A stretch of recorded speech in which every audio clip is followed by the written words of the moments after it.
Después de una noche caótica en Hong Kong, hoy empezó a regir la ley marcial que prohíbe el uso de máscaras durante las protestas.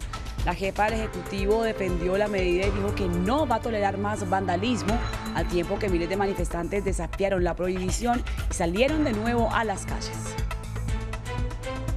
Quinto día consecutivo de protestas en Irak.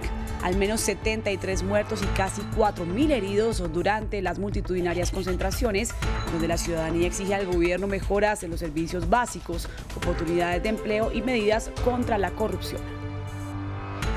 Y también continúan las protestas en Ecuador en contra de la medida gubernamental de levantar el subsidio al combustible. Al menos 350 personas han sido detenidas. Después de que los transportadores anunciaran el levantamiento del paro, ahora los pueblos indígenas hacen un llamado a la huelga. Bienvenidos a una nueva mañana de información de América Latina y el mundo aquí en France 24. Mi nombre es Liliana Valencia. La jefa del gobierno de Hong Kong, Carrie Lam, se volvió a pronunciar un día después de imponer la ley marcial que prohíbe el uso de máscaras en las protestas. Lam defendió su prohibición y denunció los actos de violencia durante las manifestaciones. Además aseguró que ya no puede tolerar a los que ella denomina vándalos que destruyen a Hong Kong y le pidió a la ciudadanía que se aleje de los manifestantes más violentos. En las calles las protestas continúan en contra del gobierno central chino y las más recientes restricciones. César Rojas tiene los detalles.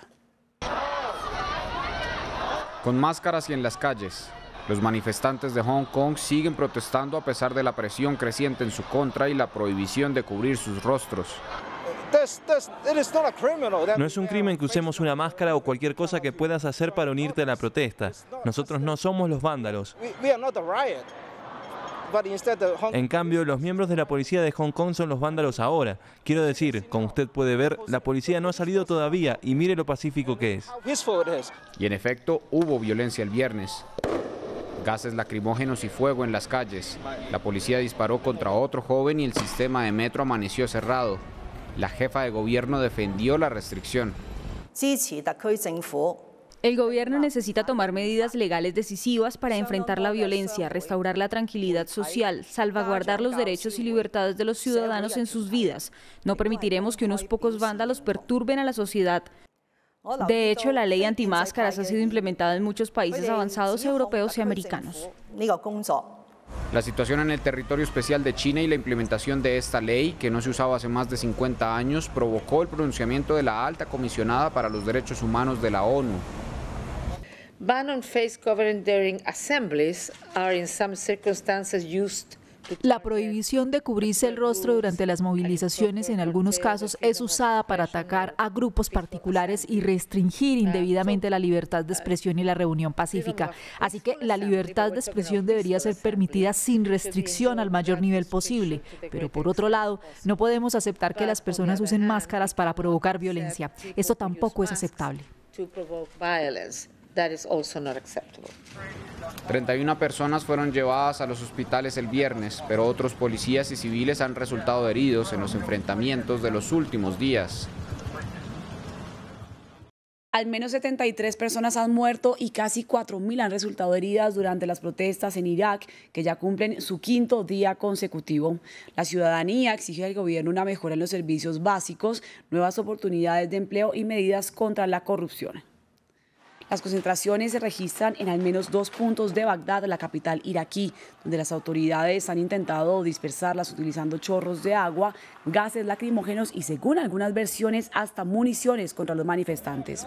El toque de queda que había sido impuesto en la ciudad fue levantado, aunque continúan las restricciones de acceso al Internet. Además, se han notificado daños materiales en al menos 37 inmuebles públicos y privados.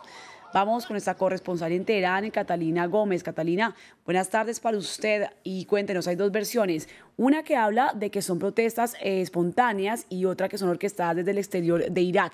Pero ¿cuál es la realidad dentro de la población joven? Bienvenida.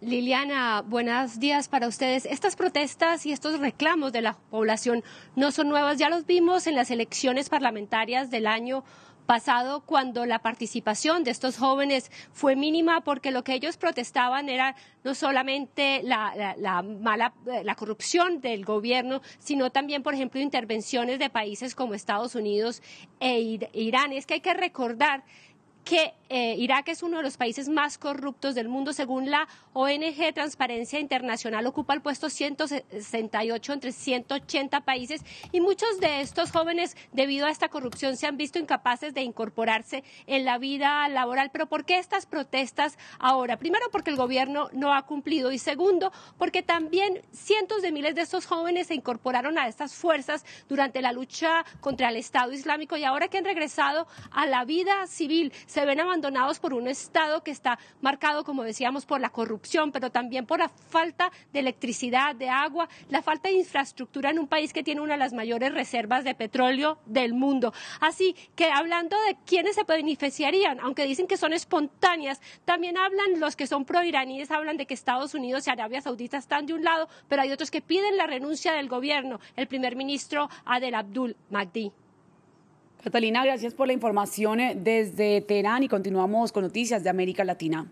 En Ecuador, violentas protestas alteraron el orden público por segundo día consecutivo en rechazo a la decisión del gobierno de terminar con la implementación de subsidios a los combustibles. Según cifras oficiales, al menos 350 personas han sido detenidas durante las manifestaciones. El balance de horas de protestas que llevaron al presidente Lenín Moreno a declarar el estado de excepción. El María Angulo nos amplía esta historia. En medio de una nube de gases lacrimógenos transcurrió la jornada en las calles de Quito.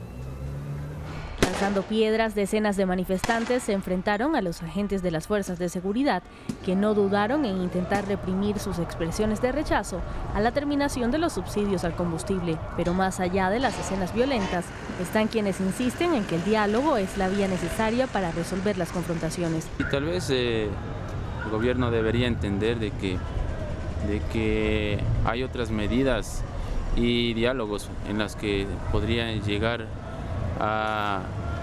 con el pueblo, pero así como están las cosas, lo dudo que se llegue a arreglar esto. Mientras en las calles seguían las movilizaciones, en Guayaquil se mantenía el paro de transportadores, pero desde la presidencia el mandatario Lenín Moreno se refirió a las tensiones.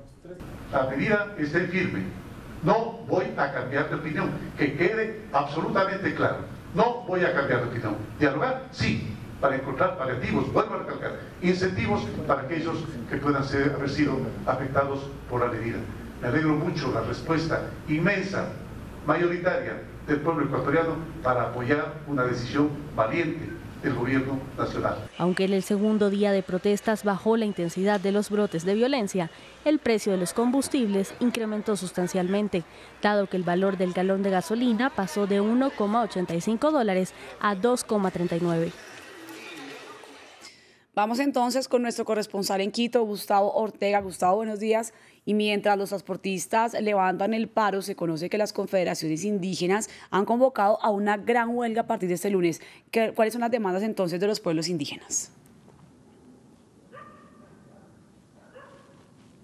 Sí, muy buenos días para ti. A pesar que las federaciones de transportistas han anunciado la noche de ayer que levantaban el paro, han dejado bien presente que ellos habían guardado sus unidades de transporte para resguardar la seguridad de estas unidades de transporte. Pero esto no evidencia que normalizará la situación de tensión que existe en el Ecuador, porque es que a partir del día de ayer las distintas confederaciones nacionalidades indígenas del Ecuador han convocado a una gran paro y movilización nacional a partir del 9 de octubre. Ellos van mucho más allá. Ellos consideran que todo el paquete de medidas económicas anunciado por el presidente de la República, Lenín Moreno, atenta contra la seguridad alimentaria del país, y por ello ellos irán a un paro progresivo en el Ecuador. De igual forma, también esto evidencia otro escenario. Los productores de leche han dicho que esta paralización también ha afectado a la producción del producto. Dicen que por lo menos 1.400.000 litros de leche están en riesgo de perderse, por ello inclusive invita a también unirse a la liberación de este producto. Y finalmente los productores agrícolas también llaman a otra paralización a partir del 7 de octubre porque consideran que se atenta contra la seguridad alimentaria en Ecuador. Gracias, Gustavo, y a ustedes gracias por estar en France 24. Continúen en France24.com.